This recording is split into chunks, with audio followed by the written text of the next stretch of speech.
On Saturday, November 10th, there was this really weird, bizarre explosion in a neighborhood in Indiana. The authorities didn't know what it was. It was a mystery.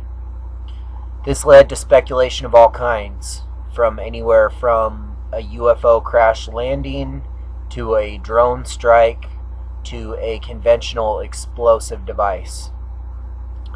About a week's gone by, and now the authorities are investigating it as a homicide. Take a look at this story, and you can decide what you think about it.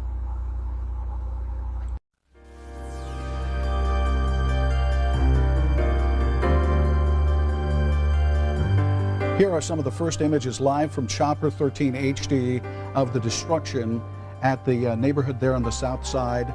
This explosion last night, shortly after 11 o'clock, leveled 2 homes, and presumably that's what we're looking at, is just what's left of the debris and the flattened foundations of those 2 homes that are now gone.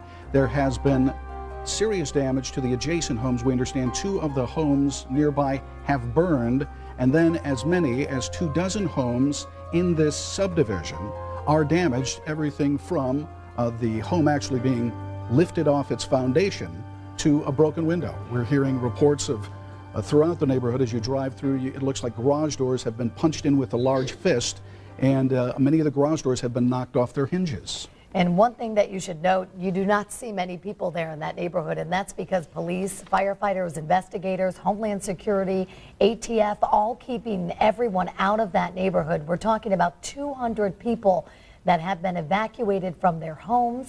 A lot of them had to stay with friends and family overnight, and some of them stayed at an elementary school, Mary Bryan Elementary School, as they needed help after having to leave their home. Now, as to how this happened, that question we're still trying to figure out this morning. We spoke with Citizens Gas earlier this morning here on Weekend Sunrise, and they tell us that a gas leak is possible in that area, but they have not been able to confirm that because they cannot get to the site of that explosion. And that is what you are looking at. That is on Field Fair Way near Alcona Drive, and that's in the Richmond Hill subdivision on the south side of Indianapolis. We're hearing there's damage to homes on Field Fairway, clearly, and then Alcona Drive and Tauhees Drive. But again, investigators have been on the scene overnight. They've been going house to house to make sure that there are no other people that were inside their homes at the time and were injured or otherwise. But so far we're hearing that 4 have been sent to the hospital for non-life-threatening injuries. There's another look at the map there on the far south side. Now, in the meantime, we've had crews at and around the scene. Let's go to Jennifer Carmack. She's live with the latest on how they're handling the situation with residents. Jennifer? Aaron, thanks very much. We want to go and show you some absolutely amazing pictures. Chopper 8's been up all morning, and just really gives you a sense of how extensive the damage was. Steve Bray is there, and he is in the chopper, and he has been following this for us all morning. And Steve, again, not too many investigators just yet. There were some earlier, but right now it doesn't seem to be too many at the scene, are there? No, there are a few people that are walking around, but it doesn't look like anybody's digging through the debris at this time. One of the interesting things, we're going to do a quick lap around, but I want you to watch this. You see these 2 houses here? They're on the opposite side of the explosion, or at least the front of the house is on the opposite side of the explosion. And look at those garage doors. We'll show you why those are blown out in just a second. But as you can see, there is a lot of debris that stretches across the backyards of those homes. And there seems to be about 4 homes that are severely damaged along this road, but then there are the homes that were completely leveled, 2 foundations completely leveled, and then the houses alongside them burned out. We've been able to count about 6 houses in this row that were severely affected, and then you see again across the street here there's about 4 houses that are severely damaged. So in all, on our amateur status of being able to see this damage and being able to measure that damage, it looks like about 14 homes, but some of the damage obviously is not going to be able to be seen from this vantage point. But now I'm going to go back to those houses. Remember those garage doors that were blown out towards the opposite side of the explosion? This is why. Look at the backs of those homes. You can see how the explosion, the blast from that explosion, took out, at least on the house on the left, almost the entire first floor, and therefore the rush of air then went out through the garage door. And then the same with this house here. Not quite as much damage, but this yellow house here, just a severe amount of damage, basically taking out that entire first floor. So you can imagine for the people that may have been home in this house, along with obviously some of the others that were adjacent to the explosion, just the nightmare that had to become. We have no idea who those people are at this point, what their injuries were, and the stories that are going to come out from those folks that were in these homes that were directly adjacent. We did hear from somebody earlier that was involved in a house that caught flame, and those are adjacent on each side of those foundations, and so those are clear to see. But it'll be interesting to see in the next couple of days the stories and the horrifying moments that had to take place after this explosion happened, Dave. Yeah. Deadly explosion. At least 2 people killed, dozens of homes damaged after a massive blast overnight in Indianapolis. What went wrong? And at 11 minutes past the hour, let's get you a check now of the rest of the morning's top stories with Jenna Wolf. Jenna, good morning. Good morning, you guys. Morning, everyone. A thunderous late-night explosion destroyed 2 houses and set 2 more on fire in an Indianapolis neighborhood. 2 deaths and multiple injuries have also been reported. About 200 people sought shelter overnight in a nearby elementary school. Flying debris and the shockwave from the blast damaged at least 18 homes. Investigators will begin looking for the cause of the explosion later this morning. There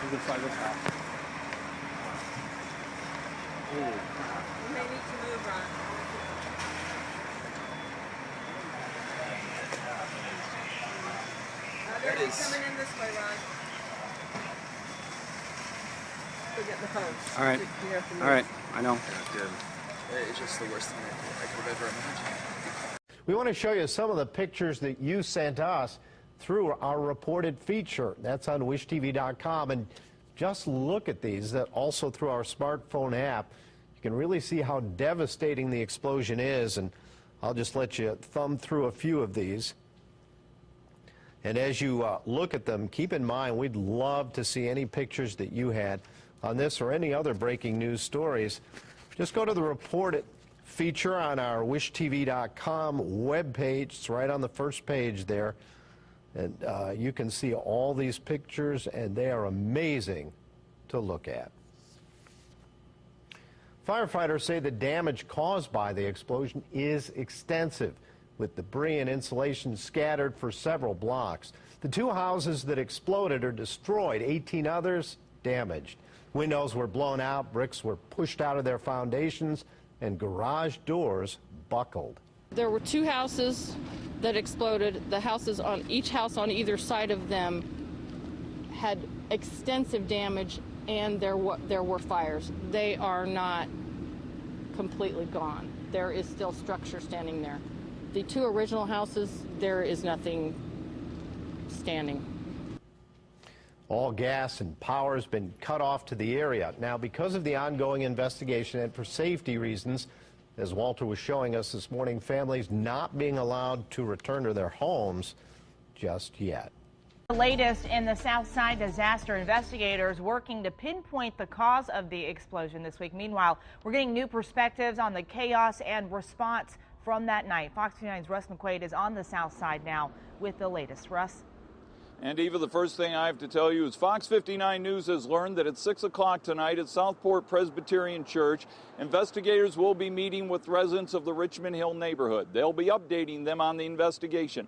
What those detectives will tell those residents is this is now a criminal homicide investigation. That means IMPD homicide detectives think it was an intentional act that led to the deaths of 2 people on Fieldfair Way on November 10th. IFD investigators are not yet ready to go there. At this point, they're still calling it an arson investigation. We now know what it sounded like on November 10th when an explosion rocked this neighborhood on the south side of Indianapolis. A video camera 15 miles away picked up the sound of the explosion when 8349 Fieldfair Way blew up at 11:10 p.m. Within 2 minutes, Indianapolis firefighters and police officers were on the scene and attempting to rescue Jennifer and Dion Longworth from the rubble of their home next door to the explosion site. I got an entrapment on this side. We're trying to get the people out of here. Give us water in this north side line as soon as you can so we can get these people out of this house. Received a call that in the basement and on the second floor, 8355 Field Fairway, we have 2 people trapped in the residence. Dion Longworth was trapped by debris in his basement and shouting to rescuers. Jennifer Longworth was upstairs, possibly on the phone calling for help. Fire and wreckage kept rescue crews at bay as the house collapsed before they could get inside. The Marion County coroner says the Longworths died of fire injuries. The city is offering counseling services to first responders who couldn't pull the couple out. And as we've reported, coming up in just 2 hours, IMPD homicide detectives will advise residents of the Richmond Hill area that this is now a criminal homicide investigation. Sometime after that, detectives and officials will put out a release and make themselves available to reporters to inform us of the same information. And that means this investigation has now moved into an entirely different level. And coming up at 5 o'clock, we'll tell you about some of the evidence that investigators are looking at. Live at the Richmond Hill development, Russ McQuaid, Fox 59 News.